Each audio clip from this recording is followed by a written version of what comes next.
والصلاة والسلام على سيد الأنبياء والمرسلين وعلى آله وصحبه أجمعين أما بعد فقد قال الله تعالى في كلامه المجيد ما أصابكم من مصيبة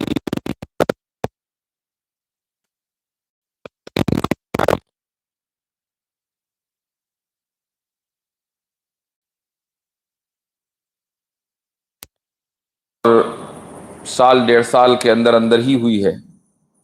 اس سے پہلے جب آنا ہوا تھا تو جمعہ کا دن تھا، صبح کا وقت تھا، اور میں نے شاید یہ بات کہی تھی کہ آپ حضرات نے بڑی قربانیاں دی ہیں، چونکہ جمعہ کا دن، صبح کا وقت اور طلبہ قربانی دے دیں، یہ بہت مشکل کام ہوتا ہے، لیکن آپ نے اس مشکل کو سر کیا تھا الحمدللہ۔ اس موقع پر جو گفتگو ہوئی تھی، اس گفتگو سے آگے کی گفتگو انشاءاللہ آج کرنے کا ارادہ ہے، لیکن اس گفتگو کے آغاز سے پہلے میں یہ مناسب سمجھتا ہوں سب سے پہلے کہ شکریہ ادا کروں حضرات کا کہ جنہوں نے اس اجتماع ممکن بنایا ہے اور یہاں حاضری کے لیے دل میں داعیہ پیدا کیا ہے۔ تو تمام علماء کرام، مدرسے کے ذمہ داران، اساتذہ اعظام، ان سبھی حضرات کا شکریہ، اور اسی طریقے سے طلبہ عزیز کا بھی شکریہ کہ وہ دل جمعی اور شوق سے سننے کے لیے یہاں تشریف لائے ہیں۔ جو آیت میں نے پڑھی ہے، اور میں دیکھ رہا ہوں کہ ماشاءاللہ کچھ اہل شہر بھی ہیں، تو انشاءاللہ آج کا جو موضوع ہے وہ سبھی طبقات سے متعلق ہونے والا ہے۔ آج کا موضوع ہے مسئلہ شر و علم، اور اسی طریقے سے مسئلہ مجازات۔ اللہ تعالیٰ نے قرآن کریم میں ارشاد فرمایا کہ تمہیں جو مصیبتیں پہنچتی ہیں فَبِمَا كَسَبَتْ أَيْدِيكُمْ، یہ تمہارے ہی اپنے کیے کا نتیجہ ہے۔ یہ الگ بات ہے کہ اللہ تعالیٰ تمہاری بہت سی حرکتوں کو معاف کر دیتا ہے وَيَعْفُو عَنْ كَثِيرٍ۔ یہاں یہ سوال ہوتا ہے کہ اس دنیا میں آخر مصیبتیں موجود ہی کیوں ہیں؟ اور ایک سوال یہ بھی ہوتا ہے کہ ہم تو یہ جانتے اور مانتے آئے تھے کہ مصائب اللہ تعالیٰ کے تخلیق کردہ ہیں، اللہ تعالیٰ کی بھیجی ہوئی خیر اور اللہ تعالیٰ کی طرف سے بھیجا ہوا شر، ہر چیز اللہ کی تخلیق کردہ ہے۔ لیکن یہاں آیت میں اللہ تعالیٰ کہتا ہے کہ فَبِمَا كَسَبَتْ أَيْدِيكُمْ، کہ تمہارے اپنے اعمال کا نتیجہ ہے۔ تو ہمارا کس حد تک برائی میں یا مصائب میں جو ہمارے اعمال کا دخل ہے، اور اگر ہمارے اعمال کا کہیں دخل ہے تو کیا اس دخل کو یا کیا اس جزا کو حقیقی جزا مان لیا جائے کہ اس دنیا میں اللہ تعالی ہمیں ہمارے اعمال کی جزا دے دیتا ہے، یا آخرت میں بھی جزا ملنی ہے؟ جزا اور سزا کا تعلق تو آخرت سے ہے، تو اس دنیا ہی میں اللہ تعالی جزا اور سزا دے دیتا ہے۔ فَبِمَا كَسَبَتْ أَيْدِيكُمْ سے تو یہی پتہ چلتا ہے۔ یہ جو سوالات ہیں، یہ تمام کے تمام سوالات، یا ان میں سے بیشتر سوالات بہت سے ملحدین کے ذہنوں میں آتے ہیں، وہ ملحدین یا وہ متشککین کہ جن کے شکوک و شبہات فکری عمل کے نتیجے میں پیدا ہوتے ہیں، وہ لوگ نہیں کہ جن کا الحاد یا جن کی تشکیک شہوتوں کا نتیجہ ہے۔ دو طرح کے لوگ پائے جاتے ہیں جو دین سے بیزار ہوتے ہیں۔ ایک وہ قوم ہے کہ جو شہوت میں گھری ہوئی ہے اور اس وجہ سے وہ دین سے بیزار ہے، دین پر چلنا نہیں چاہتی، اس لیے کہ دین پر چلے گی تو شہوتوں کا راستہ بند ہو جائے گا۔ یہ وہ لوگ ہیں کہ جو سود میں مبتلا ہیں، قمار میں مبتلا ہیں، زنا میں مبتلا ہیں، ڈرگز ایڈکشن ان کے یہاں ہے، شراب نوشی کرتے ہیں، اور ہر وہ بیماری ہے کہ جس کو آپ ایک معاشرتی ناسور یا معاشرتی بیماری کا نام دیتے ہیں، ہر وہ بیماری ایسے لوگوں کے اندر موجود ہے. ایسے لوگوں کی اچھی خاصی تعداد وہ ہے کہ اگر وہ دین پر چلے تو ان کو یہ لگتا ہے کہ پھر ہم اپنے عمل کو جسٹیفائی کیسے کریں گے، لیکن اپنی حرکتوں کو جسٹیفائی کرنے کے لیے وہ خدا کا انکار کرتے ہیں یا دین کو اپنی زندگیوں سے نکال دیتے ہیں کہ نہیں، خدا کی کوئی حقیقت نہیں ہے اور مواخذے کی کوئی حقیقت نہیں ہے، جنت و جہنم کی کوئی حقیقت نہیں ہے.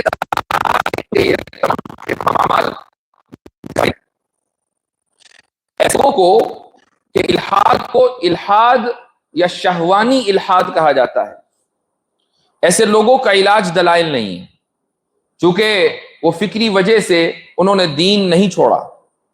ایسے لوگوں کا جو ایک علمی علاج ہے وہ یہ ہے کہ ان کے ماحول کو بدل دیا جائے اور ان کو صالحین کی صحبت نصیب آ جائے.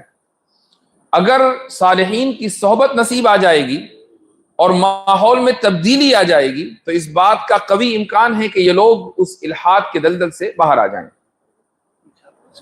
آواز نہیں آ رہی ہے؟ اچھا رکیے.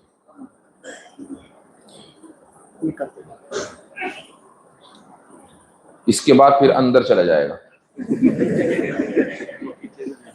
اچھا ٹھیک ہے. دوسرا جو الحاد ہے وہ ہے فکری الحاد. فکری الحاد کا مطلب یہ ہوتا ہے کہ انسان نے اپنے معاملات میں، اپنے مسائل میں یا قرآن میں یا کسی حدیث میں غور و فکر کیا اور وہ غور و فکر نتیجہ ہے سوشل میڈیا کی کسی گفتگو کا، وہ غور و فکر نتیجہ ہے کسی مینٹل ٹراما کا، وہ غور و فکر نتیجہ ہے کسی پریشانی کا جو زندگی میں آئی ہے، اور اس کے نتیجے میں وہ شخص یہ سمجھتا ہے کہ اگر خدا موجود ہوتا تو میرے ساتھ یہ مسائل نہ ہو رہے ہوتے، اگر خدا موجود ہوتا تو پھر وہ رحمان اور قادر مطلق چونکہ ہے تو پھر اس کی رحمت اور قدرت کاملہ کا تقاضا یہ ہوتا کہ دنیا میں نہ کوئی رنج ہوتا، نہ اضطرابی کیفیت ہوتی، نہ کسی کو خوف طاری ہوتا، نہ کوئی پریشانی ہوتی، نہ مصائب کا لوگ شکار ہوتے. لیکن یہاں مصائب کا بھی شکار ہیں، پریشانیاں بھی ہیں، رنج و الم بھی ہے. اس کا مطلب یہ ہے کہ خدا یا تو رحمان نہیں ہے یا قادر مطلق نہیں ہے، اور ایسا خدا جو رحمان نہ ہو یا قادر مطلق نہ ہو خدا تو ایسے لوگ پھر خدا کا انکار کرنے لگتے ہیں. اس کو کہا جاتا ہے مسئلہ شد و علم. ملحدین اپنے اعتبار سے یہ سمجھتے ہیں کہ یہ مسئلہ ان کا سب سے مضبوط ہتھیار ہے. وہ اپنے اعتبار سے یہ سمجھتے ہیں، ہمارے اعتبار سے ان کے پاس ہتھیار ہی نہیں ہے، چاہے جائے کہ وہ مضبوط ہو یا کمزور ہو. یعنی اگر ہتھیار ہو تو آپ اس کی صفت آپ بیان کریں گے کہ یہ کمزور ہے، یہ مضبوط ہے. ایک آدمی کے پاس ہتھیار ہی نہیں ہے تو آپ اس کی کوئی صفت بیان نہیں کریں گے کہ مضبوط ہے کہ کمزور ہے. وہ یہ سمجھ رہا ہے کہ اس کے پاس ایک مضبوط ہتھیار ہے اور ہم یہ کہہ رہے ہیں کہ یہ ہتھیار ہی نہیں ہے. تو اس مسئلے کو تھوڑا تفصیل سے انشاءاللہ سمجھنے کی ضرورت ہے. اللہ تعالیٰ نے اس دنیا میں دو طرح کی جزائیں رکھی ہیں. جزا کا مطلب ہوتا ہے کمپنسیشن، بدلہ. یہ ضروری نہیں ہے کہ وہ بدلہ اچھا ہو، وہ بدلہ برا بھی ہو سکتا ہے. تو دو طرح کی مجازات، یہ دو طرح کی جزائیں ہیں. ایک جزا ہے داخلی یا اندرونی یا باطنی، آپ کوئی بھی نام اس کو دے سکتے ہیں، اور ایک جزا ہے خارجی اور بیرونی. داخلی جزا کا مطلب یہ ہوتا ہے کہ ایک آدمی کسی حادثے اور واقعے کی وجہ سے کسی پریشانی کا شکار ہو گیا اور دل میں وہ کیفیت آ گئی غم کی، تو وہ پریشانی کا دل ہی دل میں اظہار کرتا ہے، بے چین رہتا ہے، یا کسی وجہ سے خوف کا عالم اس کے اوپر طاری ہوتا ہے. یہ جزائے باطنی ہے. ایسی جزائے باطنی کا اس دنیا کے نظام سے کبھی بھی ٹکراؤ نہیں ہوتا. اس کا کیا مطلب ہے اس جملے کا؟ اس جملے کا مطلب یہ ہے کہ اللہ سبحانہ و تعالی نے اس دنیا کو ایک خاص نظام کے اوپر استوار کیا ہے. ایک خاص نظام پر اللہ نے اس دنیا کو ڈیزائن کیا ہے. وہ نظام کیا ہے؟ جب وجود میں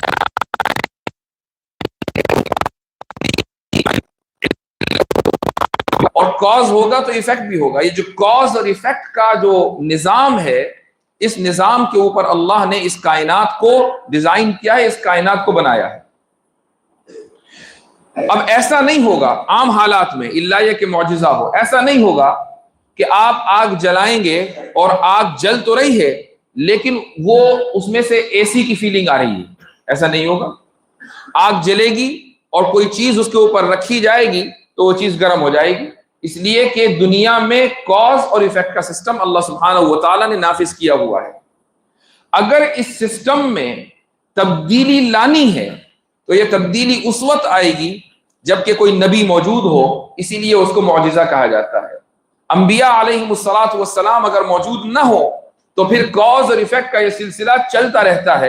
اور اسی بارے میں اللہ سبحانہ و تعالیٰ فرماتا ہے کہ وَلَن تَجِدَ لِسُنَّةِ اللَّهِ تَبْدِيلًا. میرے اور آپ کی وجہ سے نظام عالم کبھی بھی بدلے گا نہیں.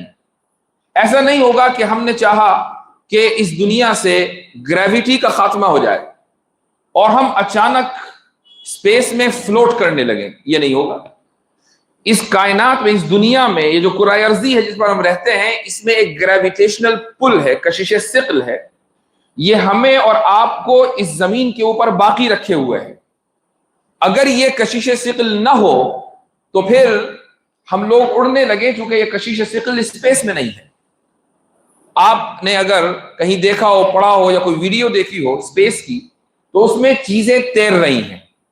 ایسٹروناٹ کو دیکھا ہوگا کہ جب وہ اسپیس سوٹ پہن کر باہر اسپیس واک کرتا ہے تو وہ تیرتا ہے. کوئی چیز اس کو کھینچ نہیں رہی ہوتی ہے، کوئی چیز اس کو پل نہیں کر رہی ہوتی ہے، چونکہ وہاں ثقل یا گریویٹی ختم ہے. تو اگر آپ یہ خواہش کریں کہ اس دنیا کے نظام کو بدل دیا جانا چاہیے، یہاں سے وہاں جانے میں بڑی مشقت لگتی ہے چونکہ زمین کا جو ثقل ہے وہ ہمیں اپنی طرف کھینچ رہا ہے، تو کچھ ایسا سا نظام بنے کہ ہم سب لوگ فلوٹ کرنے لگے، تیرنے لگے. یہ میرے اور آپ کی وجہ سے نظام معطل نہیں ہوگا. اللہ تعالیٰ اس نظام کو نہیں بدلے گا. یہ نظام جن اسباب کے ساتھ قائم ہے، جن مسببات کے ساتھ قائم ہے، اس طریقے سے یہ باقی رہے گا. یہاں تک مجھے امید ہے کہ بات سمجھ میں آ گئی ہوگی. اب آپ اس جملے پر غور کریں جو میں نے شروع میں کہا تھا. میں نے شروع میں عرض کیا تھا کہ اگر کسی انسان کو اللہ سبحانہ و تعالیٰ اس کے کسی عمل کی وجہ سے اس کے دل میں خوف طاری کرتا ہے، رنج طاری کرتا ہے، الم طاری کرتا ہے، دل کی اضطرابی کیفیت اس کے اندر پیدا ہوتی ہے، یہ داخلی جزا ہے. اور داخلی جزا کا نظام عالم سے کبھی بھی کانٹرڈکشن نہیں ہوتا. یعنی ایک آدمی ممکن ہے کہ دل سے غمزدہ ہو لیکن اس کی زندگی جیسے چلنی چاہیے ویسی چل رہی ہے. ایک آدمی دل سے غمزدہ ہے، اس کے باوجود وہ سارے کام کر سکتا ہے، وہ اٹھ سکتا ہے، وہ بیٹھ سکتا ہے، وہ چل سکتا ہے، وہ غریب ہو سکتا ہے، وہ امیر ہو سکتا ہے، وہ محنت کر سکتا ہے، وہ پڑھائی کر سکتا ہے، وہ پڑھائی چھوڑ سکتا ہے. ہر وہ کام جو ایک عام انسان کرتا ہے ایک ایسا شخص کر سکتا ہے کہ جس کے دل کی کیفیت ایسی ہو کہ عام لوگوں کی کیفیت ویسی نہ ہو. یعنی دل میں رنج ہو، الم ہو.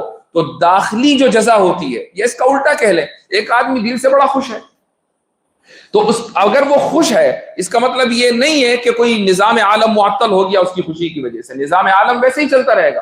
تو نہ کسی کے غم کی وجہ سے اور نہ کسی کی خوشی کی وجہ سے نظام عالم معطل ہوتا ہے. یہ ہے داخلی جزا کا فلسفہ.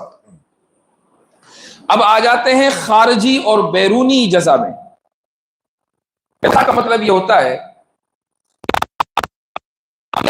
اور اس محنت کے نتیجے میں تو محنت کرنا سبب ہے اور مال ملنا مسبب ہے.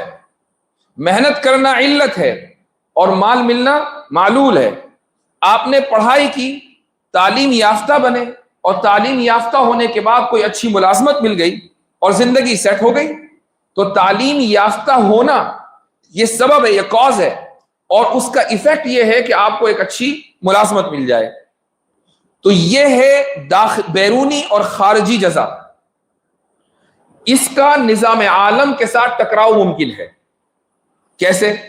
ایک آدمی محنت کرتا ہے، پڑھا لکھا ہے، اس کے پاس مواقع بھی ہیں، اپرچونٹیز ہیں، اس کو ملٹی نیشنل کمپنی میں بہت شاندار ملازمت ملی اور وہ ملازمت چل بھی رہی ہے. وہ روزانہ اٹھتا ہے, محنت سے اپنے آفس جاتا ہے, 9 to 5 جاب کرتا ہے, پڑھا لکھا ہے, بہترین پوزیشن پر ہے, تنخواہ بھی اپنے وقت پر مل رہی ہے, لاکھوں روپے کما رہا ہے. لیکن ایسا ممکن نہیں ہے کہ لاکھ روپے ادھر آئیں اور جیب میں ڈالتے ہی غائب ہو جائیں. اگر ایسا ہوگا کہ جیب میں آپ نے پیسے ڈالے اور پیسے غائب, بغیر کسی چوری کے, بغیر کسی ڈاکے کے, تو اس کا مطلب یہ ہوا کہ نظام عالم اور اس جزا کے درمیان ٹکراؤ ہے. چونکہ یہ جو پیسے ملے ہیں یہ ہے جزا, یہ آپ کے کام کا عوض ہے. یہ جو پیسے آپ کو ملے ہیں یہ آپ کی محنت کا بدلہ ہے, اس کو جزا کہا جاتا ہے. اور اس جزا کو آپ دیکھ سکتے ہیں, چھو سکتے ہیں, اس کو ٹچ کر سکتے ہیں. لہٰذا یہ اندرونی جزا نہیں ہے, بیرونی جزا ہے, کیونکہ اس کو ٹچ کیا جا سکتا ہے. اب اگر آپ کو بیرونی جزا ملی یعنی پیسے ملے اور اچانک وہ غائب ہو جائیں, تو کیا اس طریقے سے نظام عالم باقی رہ سکتا ہے؟ نہیں رہ سکتا. آدمی کے پیسے اس طریقے سے غائب ہو سکتے ہیں. اور اگر ہر آدمی کے پیسے غائب ہو جائے تو محنت کون کرے گا؟ کوئی بھی محنت نہیں کرے گا. اور اگر کوئی آدمی محنت نہیں کرے گا تو نظام عالم معطل ہو جائے گا. اس کا مطلب یہ ہوا کہ بیرونی جزا اور نظام عالم کے درمیان ٹکراؤ ممکن ہے. جب یہ اصول آپ کے سامنے واضح ہو گئے تو ہم آگے بڑھتے ہیں. سب سے پہلی سچویشن, کچھ سچویشنز ہیں جو آپ کے سامنے رکھ رہا ہوں. پہلی سچویشن یہ ہے کہ اسباب جو اس نظام عالم کو چلا رہے ہیں, اس نظام عالم کے جو اسباب ہیں وہ کسی بھی چیز کا, اچھی یا بری کا تقاضا نہ کر رہے ہوں. البتہ اس انسان کے اپنے اعمال کا کوئی نہ کوئی تقاضا ہو. تو دیکھیں دو سچویشن ہیں. پہلی سچویشن یہ ہے, بلکہ ایک ہی سچویشن ہے لیکن اس کے دو پارٹس ہیں. پہلا پارٹ یہ ہے کہ اس نظام عالم کے اسباب کا کوئی تقاضا نہ ہو, وہ کوئی ڈیمانڈ نہ کر رہے ہوں کہ ایسا ہونا چاہیے ویسا ہونا چاہیے, لیکن اس کے اپنے اعمال کا کوئی نہ کوئی تقاضا ہو. اس کی مثال, ایک آدمی پڑھا لکھا ہے, محنت کرتا ہے, اس کے پاس مواقع ہیں, ساری چیزیں ہیں, محنتی ہے, پڑھا لکھا ہے اور اس کے پاس مواقع ہیں, لیکن اچانک کووڈ آ گیا. اب جب کووڈ آیا تو اس کو کہا بھائی اب آپ گھر بیٹھے, ہمارے پاس تو کمپنی کے پاس پیسے دینے کے لیے ہمارے پاس اتنا سرمایہ نہیں ہے کہ آپ سب کی تنخواہیں دیں. وہ محنتی ہے, مواقع اس کے پاس تھے, سب کچھ ہے, لیکن کووڈ آ گیا, کیا کریں؟ اچھا ایسا شخص, اب یہ اسباب عالم کا کوئی, اسباب عالم سے مراد یہاں یہ تینوں چیزیں ہیں, محنت, تعلیم اور مواقع. چیزیں اس کے پاس تھیں, لیکن اچانک جب یہ واقعہ ہوا, کووڈ آیا اور وہ گھر بیٹھ گیا, تو دیکھا جائے کہ اس کا بھی کوئی تقاضا ہے یا نہیں. اگر وہ آدمی نیک ہوگا, پوری زندگی اس نے دوسروں کے ساتھ رحم دلی کی زندگی اس نے گزاری, دوسروں کا تعاون کیا, دوسروں کی مدد کی, نیکی کے ساتھ زندگی گزاری, نماز پڑھی, روزے رکھے, اللہ تعالیٰ سے تعلق قائم کیا, صحبت صالحین سے بہرہ مند رہا, تو اللہ تعالیٰ ایسی صورتحال میں بھی اس کے اس عمل کا نتیجہ دیں گے. اور وہ عمل کا نتیجہ یہ ہوگا کہ ایسا شخص بھوکا نہیں مرے گا, ایسے شخص کے پاس پھر بھی کہیں نہ کہیں سے مال اور اسباب رہیں گے کہ وہ اپنی زندگی آسانی کے ساتھ گزار لے. تو دیکھیں اسباب عالم کا کوئی تقاضا نہیں تھا, لیکن اس کے عمل کا تقاضا تھا. عمل کا تقاضا یہ تھا کہ ایسا شخص زندہ رہے, ایسے شخص کو کھانا ملتا رہے, ایسے شخص کو جو اس کا لائف اسٹائل تھا وہ مینٹین رہے. تو اللہ سبحانہ و تعالیٰ اس کا لائف اسٹائل مینٹین رکھتا ہے. کہاں سے رکھتا ہے یہ اللہ تعالیٰ جانتا ہے. وَيَرْزُقْهُ مِنْ حَيْثُ لَا يَحْتَسِبُ.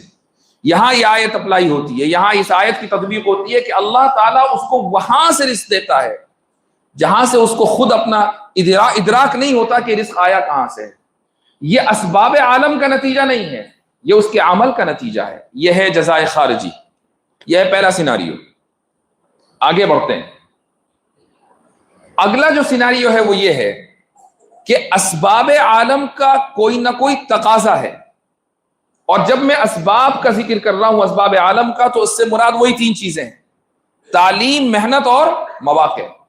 اسباب عالم کا کوئی نہ کوئی تقاضا ہے، اور یہ جو شخص ہے یہ نیک آدمی ہے، لیکن اسباب عالم کا تقاضا یہ ہے کہ اس کو تکلیف پہنچے، تقاضا یہ ہے کہ اس کو تکلیف پہنچے۔ مثال کے طور پر اس نے تعلیم حاصل ہے، مواقع نہیں ہے۔ ایسے بہت سارے لوگ ہوتے ہیں، آپ اپنے معاشرے میں خود دیکھ لیں، بہت محنت کر رہا ہے، دن رات جاب اپلائی کرتا ہے، جاب نہیں ملتی، خوب پڑھا لکھا ہے، لیکن اس کے باوجود اس کی تعلیم رائے گاہ ہے، تعلیم بھی ہے، محنت بھی ہے، مواقع نہیں ہے۔ اسباب عالم موجود ہیں، اور اسباب عالم کا تقاضا کیا ہے کہ اس کو تکلیف پہنچے۔ اگر تکلیف اس لیے پہنچ رہی ہے چونکہ مواقع نہیں ہے، مواقع نہ ہونا سبب ہے، تکلیف ہونا مسبب ہے۔ تو دیکھیں، اسباب عالم کا تقاضا یہ ہے کہ اس کو تکلیف پہنچے، بندہ نیک ہے، اور اسباب عالم کو معطل کرنا، سسپینڈ کرنا ممکن ہے، اس کی وجہ سے نظام عالم میں خلل نہیں آئے گا۔ تو ایسے موقع پر بھی اگر وہ نیک ہو تو اس کے عمل کا بدلہ اس کو ملتا ہے۔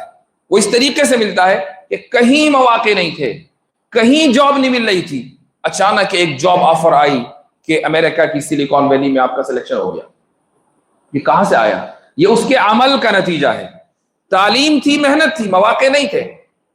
اسباب عالم کا تقاضا یہ تھا کہ اس کو تکلیف ہو، بندہ نیک تھا، اللہ سے جڑا تھا، اللہ سے تعلق تھا، دعائیں مانگ رہا تھا، والدین اس کے حق میں دعائیں کر رہے تھے، صدقہ دے رہا تھا، خیرات کر رہا تھا، خوب گر گرا رہا تھا۔ اسباب عالم کو اللہ نے سسپینڈ کیا، معطل کیا، اس کی وجہ سے نظام عالم میں کوئی تبدیلی نہیں آئی، نظام اسی طریقے سے چل رہا ہے۔ اچانک اس کے پاس جاب آفر آئی سلیکون ویلی سے، یہ اس کے عمل کا نتیجہ ہے۔ یہاں عمل نے نتیجہ دیا، اسباب عالم نے نتیجہ نہیں دیا۔ یہ دوسرا سیناریو ہوا۔ اب تیسرے سیناریو پہ چلتے ہیں۔ تیسرا سیناریو یہ ہے کہ اسباب عالم کا تقاضا یہ ہے کہ اسے راحت پہنچے۔ مثلا اس کے پاس تعلیم بھی ہے، اس کے پاس محنت بھی ہے، اس کے پاس مواقع بھی ہیں،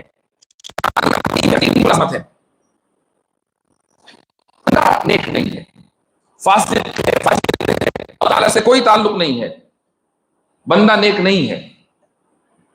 اور اسباب عالم کو معطل کرنے سے نظام عالم میں فرق نہیں پڑے گا، اس کو معطل کرنا ممکن ہے مثلا، تو اب اس کے عمل کا نتیجہ نکلے گا، اسباب عالم کا نتیجہ نہیں نکلے گا۔ کیا مطلب؟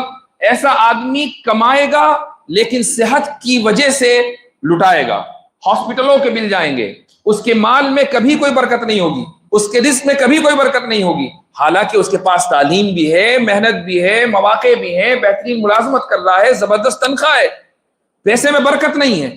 کیوں برکت نہیں ہے؟ اس لیے کہ اس نے اللہ سے اپنا تعلق نہیں جوڑا ہے۔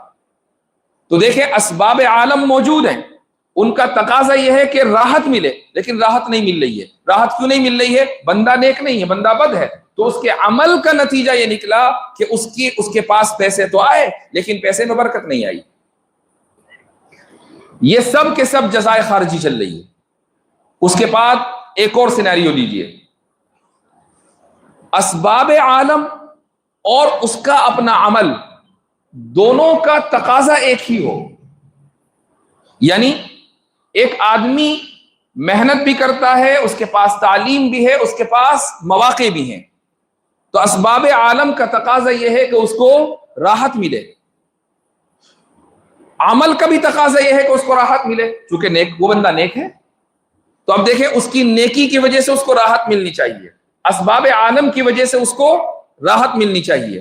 تو جب دونوں چیزیں جمع ہو گئیں تو اب ہر حال میں اللہ سبحانہ و تعالیٰ اس کو راحت دیتا ہے۔ اگر اسی کو آپ فلپ کر دیں، اسی کو آپ الٹ دیں، اسباب عالم کا تقاضا یہ ہے کہ اس کو تکلیف پہنچے، نہ اس کے پاس تعلیم ہے، یا تعلیم ہے تو محنت، یا تعلیم اور محنت دونوں ہے تو نہیں ہے، اسباب عالم کا تقاضا یہ ہے کہ اس کو تکلیف پہنچے، تکلیف پہنچے، دونوں چیزیں جمع ہو گئیں تو ہر حال میں اس کو تکلیف پہنچے گی اور اللہ تعالیٰ اس کو رزق سے نہیں نوازیں گے۔ تو یہ جو سارے سیناریوز آپ کے سامنے آئے، تمام صورتحال آپ کے سامنے آئے کہ کس سچویشن میں کس طریقے سے اللہ تعالیٰ کی مجازات کام کرتی ہے، اس سے ایک چیز ہمیں سمجھ میں آئی کہ اللہ تعالیٰ نظام عالم کو معطل نہیں ہونے دیتا، نظام اسی طریقے سے چلتا ہے، چاہے اللہ جزا دے عمل کے نتیجے میں اور چاہے اسباب عالم کے مسببات رونما ہو۔ یہ ہے جزائے خارجی۔ اگرچہ تھوڑا سا مشکل فلسفہ ہے، لیکن مجھے امید ہے کہ آپ حضرات کو کچھ نہ کچھ سمجھ میں آیا ہوگا، بلکہ بہت کچھ سمجھ میں آیا ہوگا۔ اب اللہ تعالیٰ کی وہ آیت ذہن میں لائیں جو میں نے شروع میں پڑھی تھی کہ ما اصابکم من مصیبت فبما کسبت ایدیکم، کہ تمہیں جو مصیبت پہنچتی ہے یہ تمہاری اپنی حرکتوں اور تمہارے اپنے اعمال کا نتیجہ ہے۔ اللہ تعالیٰ کی یہ آیت ہر سیناریو کے ساتھ نہیں ہے، بلکہ یہ اس وقت ہے جبکہ اسباب عالم کا تقاضا مثلا راحت ہو اور یہ بندہ بد ہو اور نظام عالم اسباب کو سسپینڈ کرنے کی وجہ سے معطل نہ ہوتا ہو تو اس کے عمل کی وجہ سے اس کے اوپر مصیبتیں آتی ہیں، مال میں برکت نہیں ہوتی۔ ما اصابکم من مصیبت فبما کسبت ایدیکم، تو دیکھو تمہاری اپنی حرکتوں کا نتیجہ ہے نا۔ اگر تم اپنی زندگی کو بدل لیتے، اگر تم نیک بن جاتے، اللہ سے تعلق قائم کر لیتے تو یہ مصیبت تمہاری زندگی میں نہ آتی، چونکہ اسباب عالم تو تمہارے پاس پہلے ہی تھے۔ اب تم نیکی بھی اختیار کر لیتے تو تمہارا عمل اور اسباب عالم دونوں متفق ہو جاتے اور تمہیں ہر حال میں راحت ملتی، تمہیں کسی بھی حال میں تکلیف نہ ملتی۔ اس آیت سے اس طریقے سے بیان کر دیا، لیکن آیتوں کو سمجھنے کا جو طریقہ ہے وہ یہ نہیں ہے کہ کسی بھی آیت کو آپ نے اٹھایا اور ہر سچویشن میں کاپی پیسٹ کرتے چلے گئے، ایسا نہیں ہوتا۔ آپ کو تمام اصول کو سامنے رکھنا پڑتا ہے، تمام آیتوں کو اور احادیث کو سامنے رکھنا پڑتا ہے، تب جا کر کوئی ایک آیت سمجھ میں آتی ہے۔ بظاہر آیت کے جو الفاظ ہیں وہ عام ہوتے ہیں، لیکن اس کا جو معنی ہے یا اس کی جو اپلیکیشن ہے، تطبیق ہے، وہ خاص ہوتی ہے۔ یہ آیت اسی قبیل سے ہے۔ یہاں تک تو ثابت ہو گیا کہ جزا کا جو بیرونی جزا کا نظام ہے، خارجی جزا کا جو دنیاوی نظام ہے، وہ کس طریقے سے اور کب کب کام کرتا ہے، لیکن وہ سوال ابھی اپنی جگہ ہے۔ وہ سوال یہ کہ بھائی مصیبت ہے کیوں؟ آخر کیا ضرورت ہے کہ اس دنیا میں کوئی رنج ہو، کوئی تکلیف ہو، کوئی الم ہو؟ آخر کیا وجہ ہے کہ اللہ سبحانہ و تعالیٰ نے اس دنیا میں مصائب کو جائز قرار دیا ہے، مصائب کو الاؤ کیا ہے؟ ملحد جب یہاں آتا ہے تو اٹک جاتا ہے، اور وہی اعتراض پرانا، یعنی ایسا کہ جس کی اب کوئی حیثیت نہیں رہی کہ بھائی اگر اللہ، اور یہ اعتراض دراصل کیا گیا تھا کرسچنز کے خلاف۔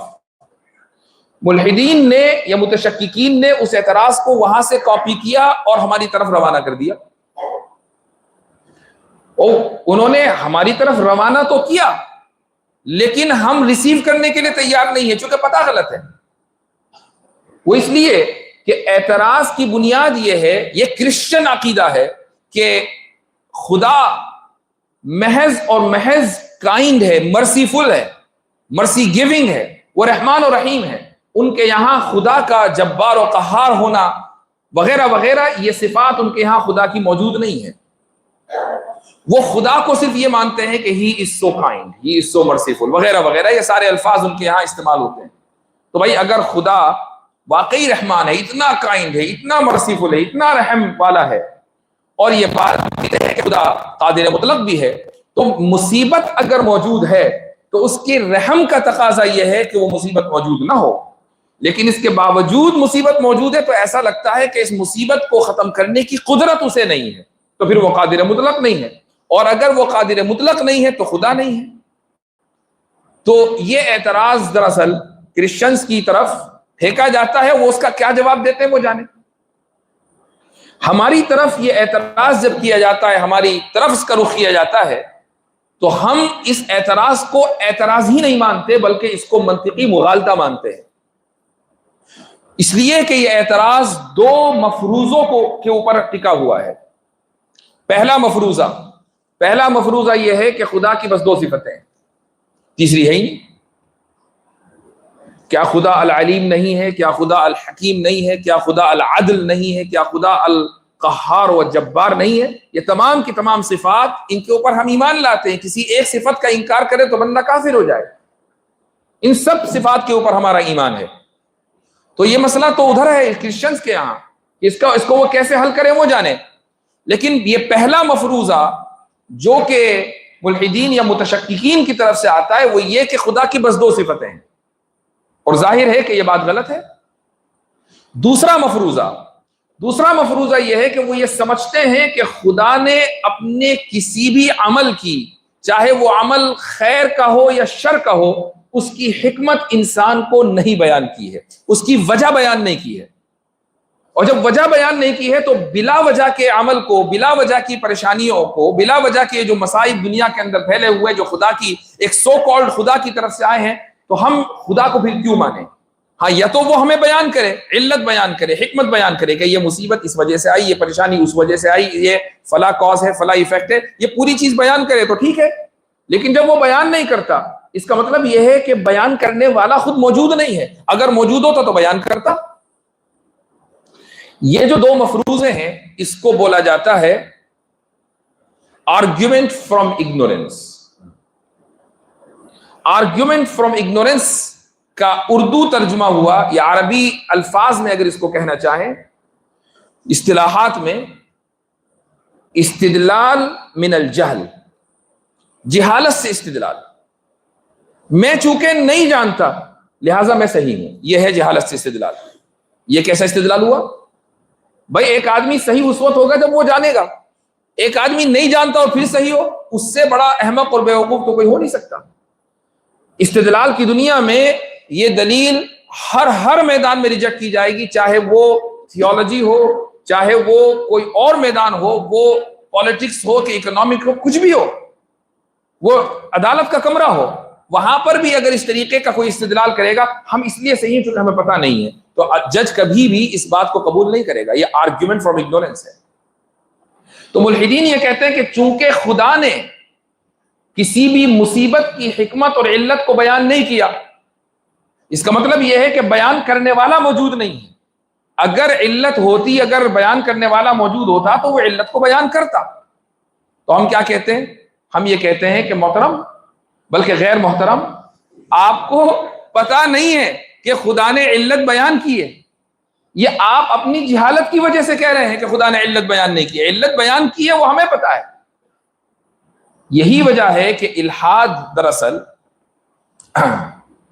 ایگو سینٹرزم کی بنیاد ہے۔ ایگو سینٹرزم کو اردو میں کہتے ہیں انانیت، یعنی ایک ملحد اپنے وہ انانیت کا شکار ہوتا ہے۔ وہ کہتا ہے کہ اگر مجھے نہیں معلوم اور میں کسی چیز کو سمجھ نہیں پا رہا ہوں تو ساری دنیا بھی ایسی ہے کہ ان کو بھی نہیں معلوم اور وہ بھی یقیناً کسی چیز کو اس چیز کو سمجھ نہیں پا رہے ہوں گے۔ دوسروں کو اپنے جیسا سمجھنا، یہ ہے انانیت، کہ سب میرے جیسے ہیں، تو جیسا یہ جاہل ویسے ہی ساری دنیا جاہل۔ اس کو ایگو سینٹرزم کہتے ہیں۔ مسئلہ یہ دو مفروضے ہیں، اصل ایگو سینٹرزم یا انانیت کو پیدا کرتے ہیں ایک ملحد کے اندر۔ تو ہمارا جواب کیا ہوگا؟ اول تو ہم کوئی جواب نہیں دینا چاہیں گے، کیونکہ جواب اس کا دیا جاتا ہے کہ اگر سامنے والے کا اعتراض ویلڈ ہو۔ یہاں تو اعتراض ہی ویلڈ نہیں ہے، لیکن پھر بھی احساناً و فضلاً و منن اگر ہم جواب دینا چاہیں تو کیا دیں گے؟ وہ جواب یہ دیں گے کہ خدا تعالی کی صرف دو صفات نہیں ہیں۔ اللہ تعالیٰ کی ایک صفت اگر الرحمن ہے اور دوسری صفت القدیر ہے اور القادر ہے، تو تیسری صفت الحکیم اور چوتھی صفت العلیم بھی ہے۔ یہ تمام کی تمام صفات اللہ تعالیٰ کی ہیں۔ تو اس بات کا امکان ہے کہ اللہ سبحانہ و تعالیٰ کی تخلیق کردہ کوئی مصیبت، اللہ تعالیٰ کی طرف سے آئی ہوئی کوئی پریشانی کسی حکمت کا نتیجہ ہو، اور اس حکمت کی طرف ہماری نظر نہ جا رہی ہو۔ چونکہ اگر آپ یہ کہیں کریں اچھا کوئی حکمت کا نتیجہ ہے تو ہمیں حکمت معلوم ہونی چاہیے، تو اللہ تعالیٰ کے تو افعال لامحدود ہیں اور اس کی حکمتیں لامحدود ہیں، تو پھر آپ یہ مطالبہ کریں کہ مجھے اس کی لامحدود حکمتوں کا علم ہونا چاہیے، تو پھر آپ یہ کہہ رہے ہیں کہ آپ العلیم خود ہیں، چونکہ جو آدمی العلیم ہوگا اس کے پاس لامحدود علم ہوگا۔ اور تبھی وہ لامحدود حکمتیں جان سکے گا۔ تو لامحدود حکمتوں کے جاننے کا مطالبہ کرنا اس بات کی علامت ہے کہ یہ بندہ خود اپنے آپ کو خدا کی جگہ ٹھہرا رہا ہے۔ تو ابھی تو خدا کا انکار کیا تھا اور ابھی کہنے لگے انا ربکم الاعلی۔ تو یہ ان لوگوں کے یہاں اضطرابی کیفیت، ان کے استدلال میں اضطرابی کیفیت، ان کی زندگی میں اضطرابی کیفیت، ان کی ذہنیت میں اضطراب پایا جاتا ہے۔ ہر جگہ عدم توازن، عدم یکسانیت اور انکنسسٹنسی۔ تو اللہ کی ان تمام صفات کی وجہ سے ہم یہ کہتے ہیں کہ اللہ کے جتنے بھی اعمال ہیں، اس کے جتنے بھی افعال ہیں، اس کی جتنی بھی مخلوقات ہیں، چاہے اس مخلوق کے اندر ہمیں خیر نظر آ رہی ہو یا شر، اس میں کوئی نہ کوئی حکمت ہے۔ وہ حکمت بعض مرتبہ ہمیں پتہ چل جاتی ہے اور بعض مرتبہ ہمیں نہیں پتہ چلتی۔ مثال کے طور پر حضرت آدم علیہ السلام کو جنت سے باہر بھیجا گیا حضرت حوا کے ساتھ، اور وہ صحیح بخاری میں ایک روایت بھی ہے کہ حضرت آدم کا اور حضرت موسیٰ کا دونوں کا مکالمہ ہوا۔ حضرت موسیٰ نے کہا کہ آپ اگر جنتی میں رہتے تو یہ مسئلے ہی نہ ہوتے، آپ وہ وہیں رہنا چاہیے تھا۔ تو حضرت آدم علیہ السلام نے جواب دیا، پورا مکالمہ وہاں موجود ہے۔ تو حضرت آدم کا جنت سے نکلنا ایک لے مین، ایک عام انسان کی نظر میں خیر تو ہو نہیں سکتا۔ ظاہر ہے کہ حضرت آدم کا جنت سے نکلنا ایک عام انسان کی نظر میں خیر نہیں ہے، چونکہ جنت میں رہتے تو ہم بھی وہیں رہ رہے ہوتے، وہ نکلے تو ہم بھی آج یہاں پر ہیں، تو خیر تو ہو نہیں سکتا۔ تو اگر یہ خیر نہیں ہے اور شر ہے تو پھر اس کی حکمت کیا ہے؟ اللہ تعالیٰ نے ایسا کیوں ہونے دیا؟ اللہ تعالیٰ چاہتا تو اسی وقت حضرت آدم کو روک دیتا جب وہ درخت کے قریب جا رہے تھے۔ جس ذات نے آدم علیہ السلام کو بنایا، کیا اس ذات کے پاس یہ قدرت ختم ہو گئی تھی کہ وہ جبریل کو بھیج کر حضرت آدم کو روک دیتا؟ دیکھو میں نے منع کیا تھا وہاں مت جانا، نہیں روکا، نہیں روکا۔ حضرت آدم وہاں گئے اور اس کے نتیجے میں جنت سے باہر آئے اور اس دنیا میں بھیجے گئے، تو یقیناً کوئی نہ کوئی تو حکمت ہوگی۔ وہ حکمت کیا ہے؟ اس حکمت کو کہتے ہیں توظیف و تجنید۔ توظیف کا مطلب، توظیف نکلتا ہے وظیفے سے، وظیفے کا مطلب وہ نہیں ہے تسبیح والا وظیفہ، وظیفے کا مطلب ہے ذمہ داری، کہ اللہ تعالیٰ آدم اور نسل آدم کو ایک ذمہ داری دینا چاہتے تھے کہ اس دنیا میں جاؤ اور زندگی جینے کا سلیقہ اللہ کی رضامندی کی روشنی میں سیکھو کہ کیسے زندگی جی جاتی ہے، کیسے سروائیو کیا جاتا ہے، کیسے خدا کی جاتی ہے، کیسے عبادت کی جاتی ہے، اور کیسے شیطان کے فتنوں سے اجتناب کیا جاتا ہے۔ یہ ہے توظیف۔ اللہ تعالیٰ نے حضرت آدم علیہ السلام کو جو جنت سے باہر بھیجا اور نسل آدم کو اس دنیا میں چلایا، تو بظاہر ایک انسان یہ سمجھ سکتا ہے کہ ہمارے ساتھ کوئی اچھی بات نہیں ہوئی، لیکن اس میں حکمت کیا ہے؟ توظیف، کہ اب ہمیں ایک ڈیوٹی دی گئی، ہمیں ایک ذمہ داری دی گئی۔ وہ ذمہ داری جب ہم پورا کرتے ہیں اور پھر انشاءاللہ جنت میں جائیں گے تو ہمیں ہماری خوشی دوبالا ہوگی کہ بھائی ہم نے بڑی محنتیں کی ہیں۔ ٹھیک ہے اللہ تعالیٰ کا فضل تھا، وہ تو اپنی جگہ ہے، لیکن راتوں کو جاگے بھی تو تھوڑی بہت عبادتیں بھی کی ہیں، قرآن پڑھا ہے، حج کیے ہیں، طواف کیے ہیں، عمرے کیے ہیں۔ اللہ تعالیٰ کا فضل ہے کہ اس نے ان تمام عبادتوں کو نتیجہ خیز بنایا اور قبول کیا۔ لیکن اگر جنتی میں رہ رہے ہوتے، نہ حج کے لیے مکہ آتے، نہ زیارت کے لیے مدینہ جاتے، نہ عمرے ہوتے، نہ نمازیں ہوتی، نہ کچھ ہوتا، بس رہ رہے ہوتے۔ فرشتے بھی تو اسی طریقے سے رہ رہے ہیں، ان کے یہاں تسبیح و تقدیس کتنی ہی ہو لیکن روحانی ترقی نہیں ہے۔ روحانی ترقی اس وقت ہوتی ہے جبکہ شر کا مقابلہ ہو، چیلنجز کا مقابلہ ہو، اس کے بعد آدمی اگر محنت کرے اور عبادتیں کرے تو روحانی ترقی ہوتی ہے۔ انسان جب چیلنجز کا مقابلہ کرتا ہے، شر کا مقابلہ کرتا ہے، تو روحانی ترقی ہوتی ہے۔ یہ روحانی ترقی فرشتوں کو نصیب نہیں ہے، اسی کو توظیف کہا جاتا ہے، یہ ہے خدا کی حکمت۔ تو اللہ تعالیٰ نے بعض چیزوں کی جس کو بظاہر ہم شر سمجھتے ہیں ان کی حکمتیں بیان کی ہیں، اور بعض چیزوں کی حکمتیں بیان نہیں کی ہیں۔ لیکن بعض چیزوں کی حکمتیں بیان نہ کرنے کا مطلب یہ نہیں ہے کہ ان میں حکمتیں نہیں ہیں۔ اس کے بعد ایک چیز اور سمجھیے، اور انشاءاللہ پھر میں اپنی گفتگو کا اختتام کروں گا، اور کچھ سوالات اگر ہوں گے تو ان کو لیا جائے گا۔ یہ جو آخری بات میں کہنے جا رہا ہوں یہ بڑی اہم ہے. حکیم الاسلام حضرت قاری طیب صاحب رحمہ اللہ نے اپنی ایک کتاب میں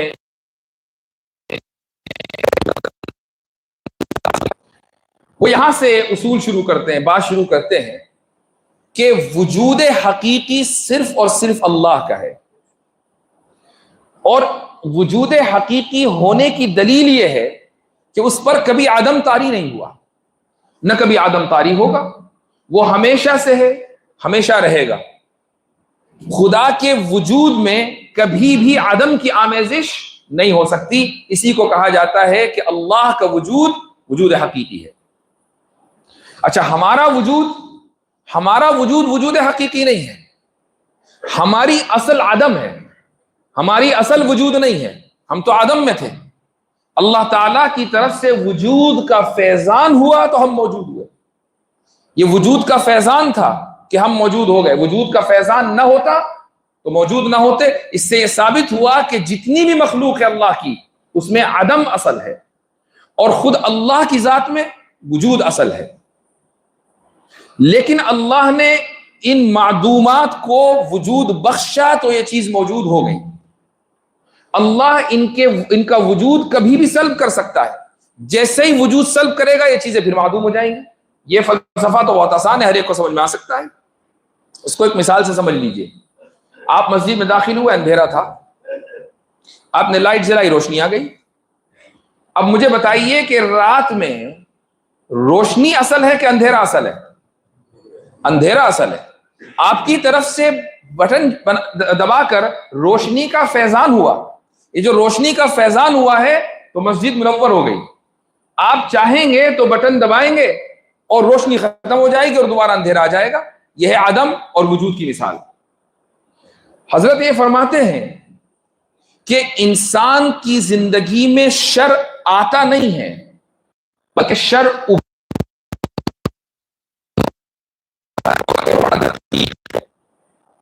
آتا نہیں ہے، کیونکہ جو چیز باہر سے آئے گی اس کا مطلب یہ ہے کہ اللہ تعالیٰ نے اس کو تخلیق کیا ہوگا.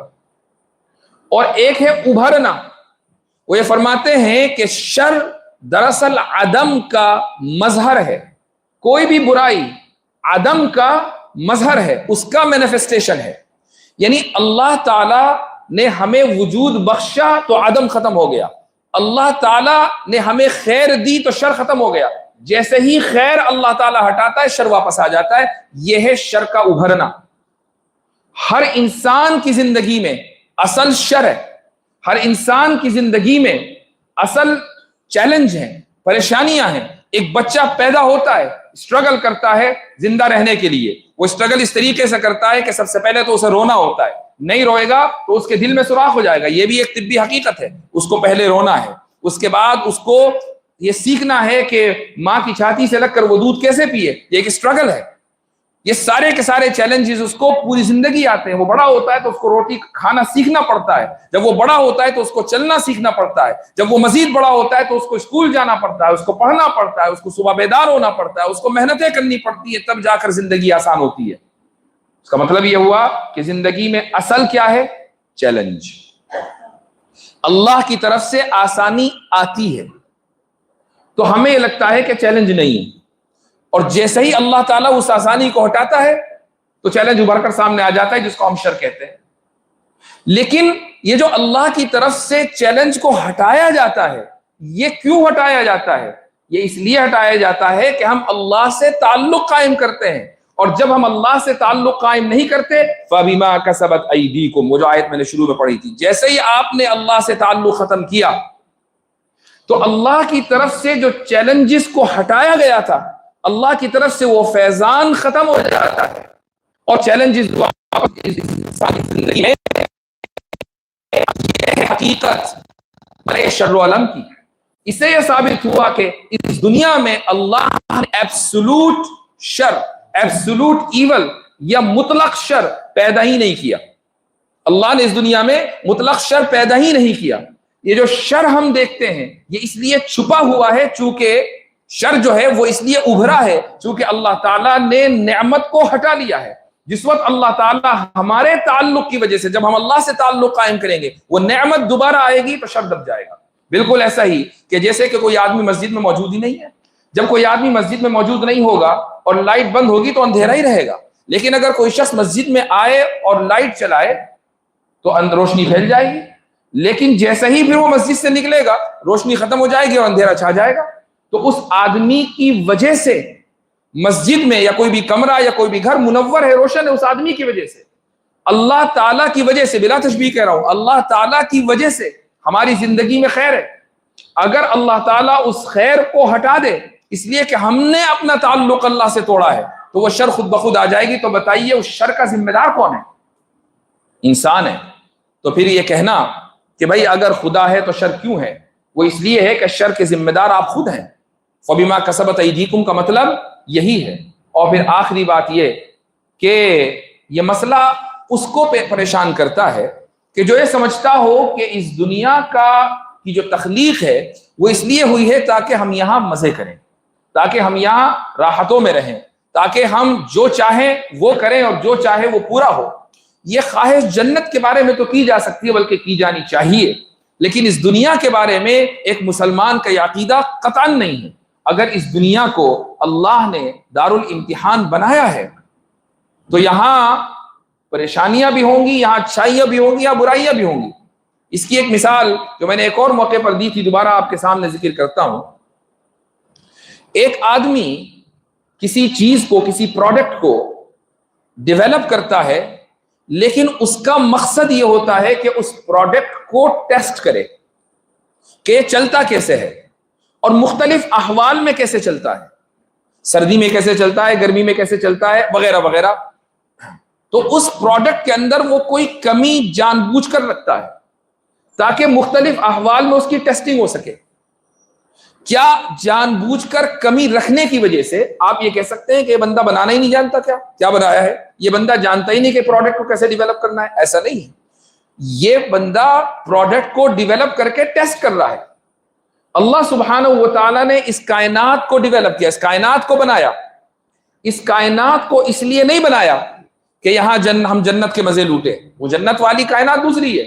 اس کائنات کو یہاں اس لیے بنایا تاکہ ہمارا امتحان ہو، اور جب امتحان ہوگا تو اللہ ہی نے ایسے حالات بھی الاؤ کیے ہیں کہ جس کی وجہ سے ہماری زندگی میں چیلنجز آتے ہیں، پریشانی آتی ہیں۔ ان پریشانیوں سے اگر ہم گزر جائیں اور اللہ تعالیٰ کی رضا حاصل کر لیں تو جنت میں جائیں گے، اور اگر ان پریشانیوں کے مقابلے میں ہم اللہ سے شکوہ کرتے رہیں اور صبر کا دامن نہ تھامیں اور شکر سے گریز کریں تو ایسے لوگوں کا ٹھکانہ پھر جہنم ہے۔ تو دنیا کے تعلق سے ہمارا عقیدہ یہ ہے کہ یہ دارالامتحان ہے۔ کسی دوسرے کا عقیدہ اگر یہ ہے کہ یہ دارالجنہ ہے تو وہ جانے، لیکن ہمارا عقیدہ یہ ہے کہ یہ دارالامتحان ہے، اور امتحان میں اچھائی، امتحان گاہ میں اچھائی بھی ہوگی، برائی بھی ہوگی، خوشی بھی ہوگی، غم بھی ہوگا، رنج بھی ہوگا، الم بھی ہوگا، اور خوف بھی ہوگا، اضطراب بھی۔ یہ تمام کی تمام چیزیں امتحان گاہ میں ہوتی ہیں۔ ہر وہ شخص جو امتحان میں بیٹھا ہے وہ اس چیز کو جانتا ہے۔ لہذا پرابلم آف ایول یا شر و علم کا جو مسئلہ ہے اس کا تعلق دراصل اسلام سے ہے ہی نہیں۔ اس بنیاد پر اسلام کے خلاف اعتراض کیا ہی نہیں جا سکتا۔ اسی لیے میں نے کہا کہ جو لوگ یہ سمجھتے ہیں کہ ایک بہت مضبوط آرگیومنٹ ہے، ہم تو اس کو آرگیومنٹ ہی نہیں سمجھتے۔ آرگیومنٹ اس وقت ہوتا جب کہ یہ دلیل یا یہ عقیدہ یا یہ نظریہ ان لوگوں کا ہمارے کسی عقیدے سے ٹکرا رہا ہوتا۔ ہمارا عقیدہ کچھ اور ہے، ان کا اعتراض کچھ اور ہے، تو پھر جب ٹکراؤ نہیں ہے، ایڈکشن نہیں ہے، تو پھر یہ اعتراض کیسا، یہ دلیل کیسی؟ اور جب دلیل ہی نہیں تو اس کا جواب کیا دیں؟ یہ تو جو جواب دیا جاتا ہے ہم احسان اور فضل کرتے ہوئے دیتے ہیں۔ بہرحال جو کچھ کہا گیا وہ ایسا نہیں ہے کہ راکٹ سائنس ہے۔ جو کچھ کہا گیا وہ سب کا سب وہی ہے جو کتابوں میں لکھا ہے۔ میں بھی آپ کو اگر ریفرنس دینے لگوں کہ دیکھیں فلاں بات فلاں کتاب سے، فلاں بات فلاں کتاب سے، آپ میں سے اکثر کو شاید حیرت ہو کہ یار یہ کتاب تو میرے پاس لائبریری میں رکھی ہوئی ہے۔ یہ وہ عام کتابیں ہیں جو آپ کے پاس یا تقریباً ہر طالب علم کے پاس موجود ہیں، ہر عالم کے پاس تو موجود ہے ہی ہے۔ وہیں سے میں نے اٹھا کر کچھ اپنی مثالیں ایڈ کر کے آپ کے سامنے بیان کر دیا۔ تو یہ راکٹ سائنس نہیں ہے، اس لیے بتا رہا ہوں یہ، ورنہ لوگ اپنے پتے کھولا نہیں کرتے ہیں، ٹھیک ہے؟ یہ میں اس لیے بتا رہا ہوں تاکہ آپ کو خود یہ احساس ہو کہ ہمیں ضروری نہیں ہے کہ کوئی کسی خاص فلسفی کی، ارسطو کی، افلاطون کی اور ایپیکورس کی یا فلاں فلاں کی کتاب کا جب ہم مطالعہ کریں گے تب جا کے ہمیں اس طرح کی بات کرنے کا یا علوم پر دسترس اور کمال حاصل ہوگا. ایسا نہیں ہے، کچھ نہیں ہے. ایک کتاب کا تو میں خود حوالہ دے چکا، ایک شخصیت کا، حضرت حکیم الاسلام کا. باقی آپ کو یہ باتیں حضرت تھانوی کے یہاں ملیں گی، یہ باتیں آپ کو حضرت شاہ ولی اللہ محدث دہلوی کے یہاں ملیں گی. یہ ساری وہی باتیں ہیں. تو آپ ان کتابوں کا مطالعہ کریں. ہر عالم کے لیے، ہر متعلم کے لیے، ہر طالب علم کے لیے ضروری ہے کہ خارجی مطالعے میں فون کا مطالعہ نہ کرے. خارجی مطالعے میں انسٹا کا مطالعہ نہیں ہونا چاہیے، فیس بک کا مطالعہ نہیں ہونا چاہیے، اصلی بک کا مطالعہ ہونا چاہیے. ہاں اصلی بک کا آپ مطالعہ خوب کرتے ہیں، ایک آدھ بات آپ نے فیس بک پہ لکھ دی.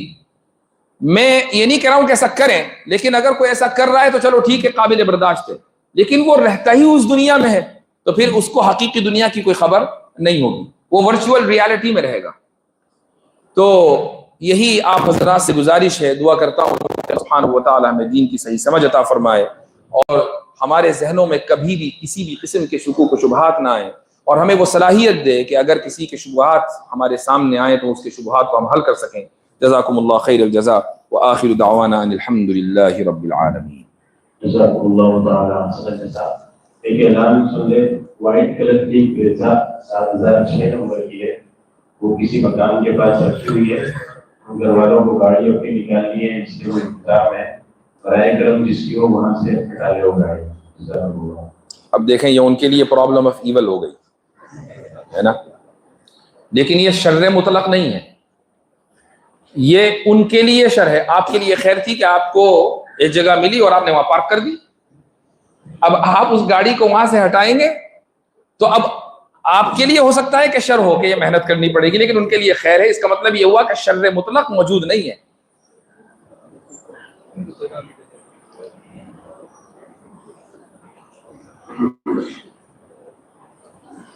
جزاکم اللہ. اچھا جی، تو کچھ سوالات آ گئے ہیں. صحیح بخاری کی کتاب الایمان کی تدریس عصر حاضر میں کیسی ہونی چاہیے؟ کیا اسی طرح جیسے عموماً شروع و تقاریر میں ہے یا کسی اور طرح؟ دیکھیں یہ ہر استاذ کا اپنا الگ ذوق ہوتا ہے، اور یہ کوئی ضروری نہیں ہے کہ ہر کتاب میں آپ عصری تطبیقی کریں. اگر عصری تطبیق ہر کتاب میں ہوگی تو جو کلاسیکل مسائل ہیں وہ کیسے ہمیں پتہ چلیں گے؟ تو ہر استاد کا اپنا ایک انداز ہے، نرالا انداز ہے. جو حضرات اس لیول پر پہنچ گئے کہ جو صحیح بخاری پڑھا رہے ہیں تو وہ بہت لمبا سفر کر کے آئے ہیں، ان کا بہت لمبا تجربہ اور گہرا مطالعہ ہے. کسی کو یہ مشورہ دینا یہ سورج کو چراغ دکھانے کے معنی ہے. تو میں نہیں سمجھتا کہ یہ سوال بھی کسی طریقے سے مناسب ہے کہ اس کی تدریس کیسے ہو. اچھا جی، سوال یہ ہے کہ کیا اس وقت ہم طلباء کو تخصص الحدیث کرنا چاہیے اور کیوں، اس کی اہمیت کیا ہے؟ ایک مرتبہ میں نے مفتی سعید پالن پوری رحمہ اللہ سے عرض کیا کہ حضرت تخصص فی الحدیث کرنا چاہتا ہوں، تو کہنے لگے اپنا ٹائم ضائع کر کے کیا فائدہ. حضرت نے تو یہ کہہ دیا، لیکن میں نے پھر بھی کر لیا تخصص فی الحدیث. اس کے باوجود چونکہ مجھے ایسا لگا کہ اس فن میں مجھے دلچسپی ہے، مجھے اس وقت ایسا لگا کہ اس فن میں مجھے دلچسپی ہے، لیکن جب آج میں تجزیہ کرتا ہوں تو مجھے ایسا لگتا ہے کہ مجھے اس فن میں دلچسپی نہیں تھی، لیکن میرے پاس آپشن وہی تھا تو میں نے وہ کام کر لیا. ایسا نہیں ہے کہ میرا وقت ضائع ہوا، آدمی پڑھتا ہے تو کچھ نہ کچھ آتا ہی ہے، لیکن اگر اس وقت کو استعمال کہیں اور کیا جاتا تو ہو سکتا ہے کہ کچھ اور کتابوں کا مطالعہ ہو جاتا. لیکن بہرحال اللہ تعالیٰ جو کرتا ہے وہ بہتری کرتا ہے. آج بھی ایسا ہوتا ہے کہ بہت سے سوالات جب حدیث یا اصول حدیث علوم حدیث سے متعلق آتے ہیں تو کچھ باتیں یاد آ جاتی ہیں. تو کوئی بھی فن بیکار نہیں ہے، مختلف لوگوں کی مختلف رائے ہو سکتی ہیں. اگر آپ کے پاس مواقع ہیں تو ضرور کریں، اور آج کے دور میں اس کی اہمیت کیا ہے وہ اس پر موقوف ہے کہ آپ تخصص فی الحدیث کس طریقے سے کر رہے ہیں. اگر صرف یہ کر رہے ہیں کہ بھائی کچھ احادیث کا مطالعہ دوبارہ کر لیا یا کچھ کتابیں آپ نے مثلا تخریج حدیث دوبارہ آپ نے سیکھ لی کہ تخریج حدیث کیسے کرتے ہیں، تو شاید اتنا نفع نہ ہو. لیکن اصول حدیث کو آج کی تاریخ میں پڑھنے کا ایک نیا زاویہ یہ ہے کہ آپ منکرین حدیث کو اور متشککین فی الحدیث کو اور مستشرقین کو ذہن میں رکھ کر اگر آپ تخصص فی الحدیث کریں گے تو انشاءاللہ اس کا نفع دوبالا ہوگا. جی اچھا، یہ سوال یہ ہے کہ علم کلام کے حوالے سے یہ عام تصور درست ہے کہ یہ بنیادی طور پر خارجی اثرات کا ایک اسلامی ریئیکشن تھا؟ کیا علم کلام کو ایک ایکسٹرنل ریئیکشنری اور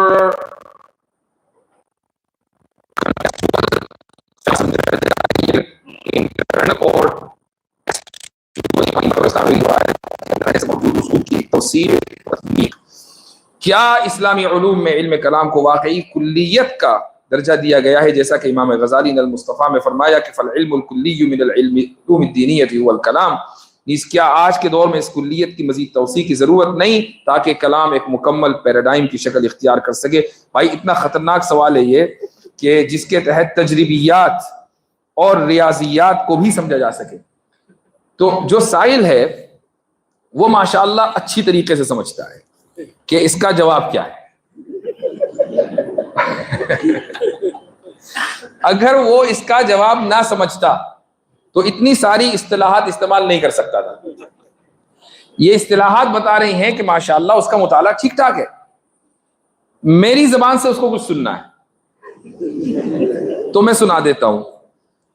دیکھیں،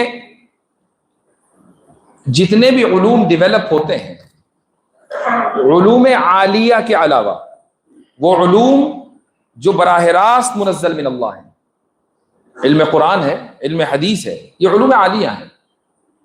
لیکن جتنے بھی علوم عالیہ ڈیولپ ہوتے ہیں وہ کسی نہ کسی واقعے کا ریئیکشن ہوتے ہیں. ریئیکشن ہونے کا مطلب یہ نہیں ہے کہ وہ چیز غیر اہم ہے. اب مثلا علم عقیدہ اگرچہ علوم عالیہ میں سے ہے لیکن ریئیکشن ہے اس چیز کا، فتنوں کا.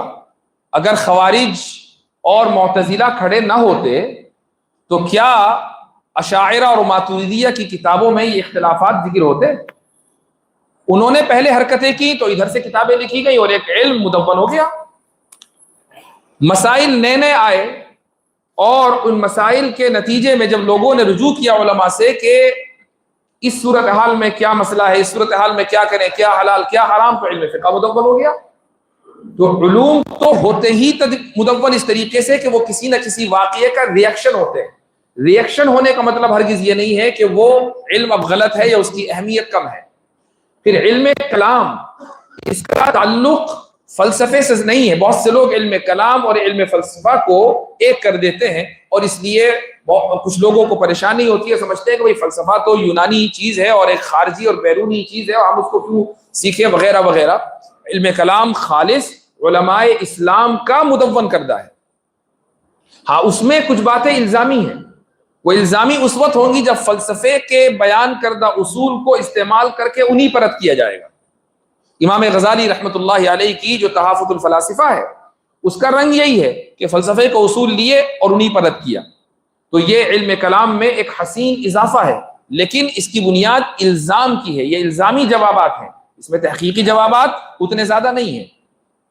تو یہ اس چیز کو اس طریقے سے سمجھ لینا چاہیے انشاءاللہ. اچھا، بہت لمبے لمبے سوال ہیں. ایک سوال یہ ہے کہ آج کے دور میں اسلام کے حق میں اور اینٹی اسلام تحریکوں کے خلاف اللہ تعالیٰ نے جو ٹھیک ہے دعا ہے اللہ تعالیٰ قبول فرمائے ان خدمات سے جہاں عالم اسلام. اچھا آگے چلتے ہیں. بعض علمی طبقوں میں یہ تأثر بڑی تیزی سے پنپ رہا ہے کہ انہیں انگریزی تعلیم کی طرف قدم بڑھانا چاہیے، حتیٰ کہ بعض طلباء مدارس نے درس نظامی کو بے اصل قرار دے کر نئی اصطلاحات کی تعلیم اور انگریزی کی طرف اپنی توجہ مبذول کر لی ہے. دیکھیں، میں سمجھتا ہوں کہ وہ سوال کیے جائیں کہ جن سوال کا اس مجلس سے تعلق ہو. یعنی اس پر بہت دیر گفتگو کی جا سکتی ہے لیکن میں نہیں سمجھتا کہ ہر ایک کو اس کا جواب جاننے میں کوئی دلچسپی ہے. سب جانتے ہیں کہ جو بھی آدمی اس طرح کی بات کر رہا ہے، اس مسائل کو نہیں کہہ رہا ہوں، اگر کسی آدمی کی نیت یہ ہے تو وہ نیت صحیح نہیں ہے. اچھا، تو اس لیے میں اس کو پورے کو ہی واپس کرتا ہوں.